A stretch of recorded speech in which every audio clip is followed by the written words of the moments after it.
Lined up in the dark in civilian vehicles, lights dimmed, a company of soldiers waited silently at the side of a road. Farther behind, a second company was parked, an occasional light inside a car revealing the face of a soldier. Still farther back, a third company was moving into place. After months of epic struggle, the fight over the Ukrainian city of Bakhmut had seemed in recent days to be reaching a climax, with Russian forces close to encircling the city and some Ukrainian units pulling out. Then, early Saturday, Ukrainian assault brigades went on the attack. Over the weekend, hundreds of troops joined the counteroffensive, mounting assaults from the ground and pounding Russian positions with artillery from the surrounding hills. Ukrainian commanders acknowledged that their forces in Bakhmut still faced the risk of encirclement, but the fighting over the weekend showed that a military that has surprised the world with its doggedness was not yet ready to give up on Bakhmut. How holding the city might fit in with its broader plans was less clear. Even before Ukraine stepped up its attack on Russians in Bakhmut on the weekend, its forces had moved to beat Russian troops back from the last main highway into the city. That preserved both a supply line that has helped Ukrainian soldiers tie down the Russian offensive for months and an exit route for them should they decide to retreat. Ukrainians heading toward the front line near Bakhmut on Sunday. Ukrainians heading toward the front line near Bakhmut on Sunday. An apartment building destroyed by an artillery strike in Chasiv Yar. "I'm confident Bakhmut will hold," said Colonel Yevhen Mezhevikin, commander of a combined tactical group fighting in Bakhmut. "We have enough forces to throw the enemy back from this city, but it depends on the tasks the command has, be it holding the city, or inflicting maximum losses on the enemy." Soldiers on the ground expressed weariness, but they did not seem ready to give up. Bakhmut itself, a city with a pre-war population of 70,000 inhabitants, has little strategic value. It was simply the next in the line of fire of a Russian offensive to seize the eastern province of Donetsk. But the battle for the city has created a defining moment of the war for both the Russian and the Ukrainian armies. No longer is the fight about Bakhmut, it is a marathon contest to see which army can break the other. Children in Pokrovsk after being evacuated from Kramatorsk. Residents protecting their windows against artillery strikes in Chasiv Yar. Russia has thrown tens of thousands of newly mobilized troops into a huge ground assault to take the city by sheer force of fire and manpower. Ukraine has used every hard-learned tactic from a year of war to hold ground and inflict maximum casualties on the invader, often battling from house to house in neighborhoods of smashed houses and stunted trees. Ukrainian troops have steadily lost ground, ceding outlying villages and suburbs in recent weeks. And late winter has been particularly punishing. Weeks of freezing temperatures and now the onset of the mud season have sapped their strength, soldiers said. Bakhmut, Russian forces are attacking from 3 directions in a persistent attempt to encircle the battered city that has become the focal point of Moscow's wide-ranging offensive in eastern Ukraine. Action in the skies. Against the odds, Ukraine's helicopter brigades are using aging vehicles to fight a better-equipped adversary. Military support. Amid mounting concerns that China could move to supply weapons to Moscow, President Biden and Chancellor Olaf Scholz of Germany vowed to keep Western support intact during a visit by the German leader to Washington. An unexpected meeting. Secretary of State Antony J. Blinken and Foreign Minister Sergei V. Lavrov of Russia spoke during a Group of 20 summit, their first face-to-face meeting since Moscow's invasion. "The fog is constant. Every night we see almost nothing," the commander of a combat drone unit attached to the 59th Brigade, who goes by the codename Madhya, said in a video message from the front. "The temperature is above zero for a third day," he added. "Everything melted. Mud up to the knee. Rain 10 times a day. Makes it difficult to perform tactical tasks." Late last week, Madhya said his unit was pulling out.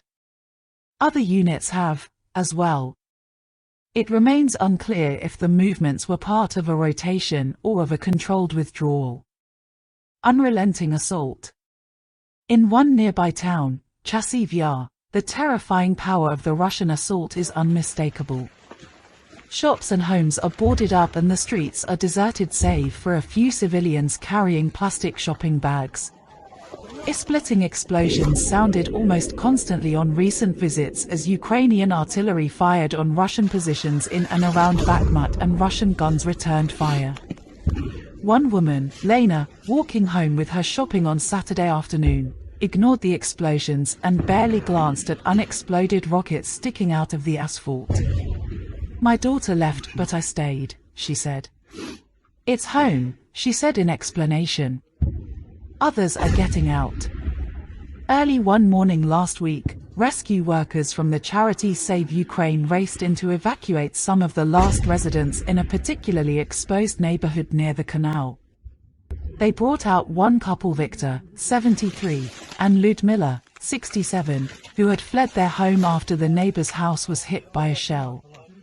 A second couple declined to go. His wife was ailing with stomach pain, the husband said. Victor and Ludmila at a processing center after being evacuated from Chasiv Yar. Residents taking water home in the Ukrainian town of Chasiv Yar on Sunday. Ukrainian army units are spread out across the undulating hills that stretch for miles around Chasiv Yar and Bakhmut. Artillery guns and tanks are ranged in the tree lines, and soldiers are dispersed in private houses, their vehicles hidden under camouflage nets or behind buildings. Overhead, Ukrainian jets fly occasionally, often heading in the morning on sorties toward the front line. But this is predominantly an artillery war. "We repel 15 to 20 attacks a day," said Vladislav, 26, commander of a self-propelled artillery battery positioned 4 or 5 miles from the outskirts of Bakhmut. "Today it is going more or less fine," he said cheerfully. "The tempo of artillery fire has been extraordinary. On average we fire 80 to 120 shells a day," Vladislav said. "In 1.5 months we fired more than 5,000 shells. But artillery ammunition is running low, a problem senior commanders say helps explain their steady loss of ground. There is a shortage," Colonel Mezhevikin said.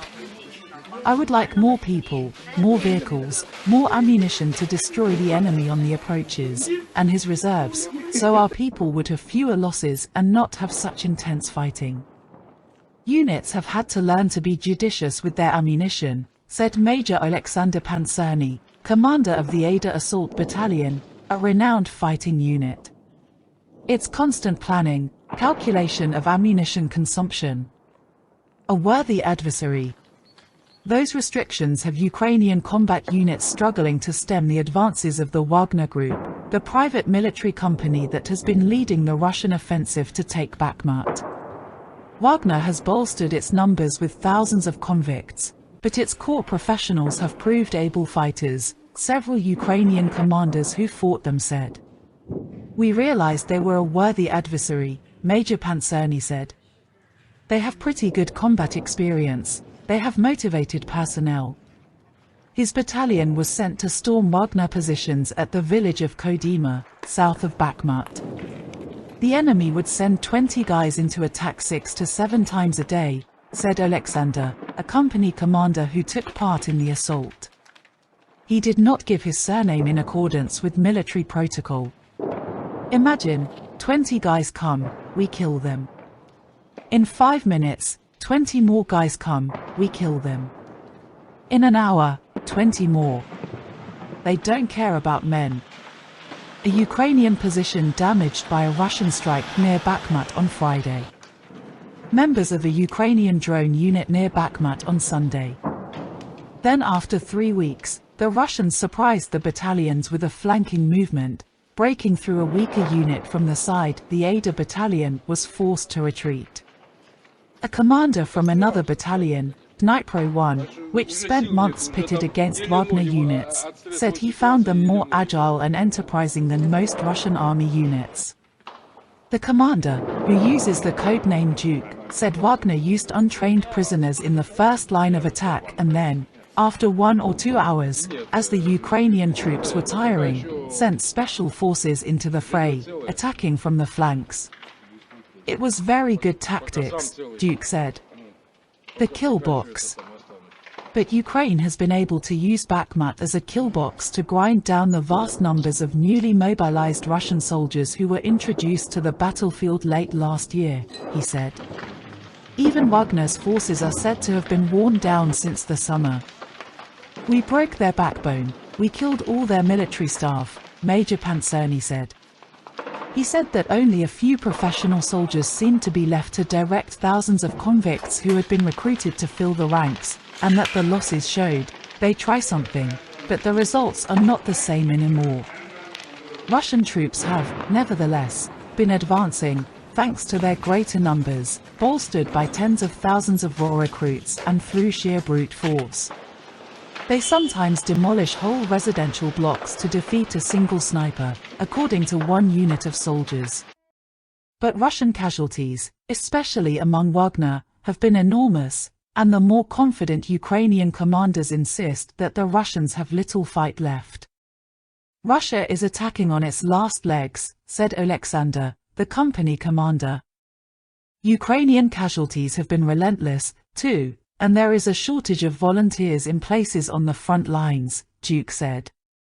In November, he was given an urgent order to gather all the people of our unit, cooks, drivers, press officer, photographer, all staff, take rifles and go to the Bakhmut area.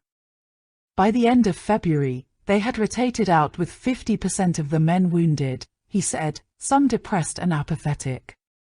Ukrainian casualty numbers are not publicly available, but there are growing signs of strain from losses and exhaustion among many units. "We are tired," exclaimed an army mechanic, Yaroslav, as he exited a bar in a small town one evening last week. "You need to know the truth. They are killing us."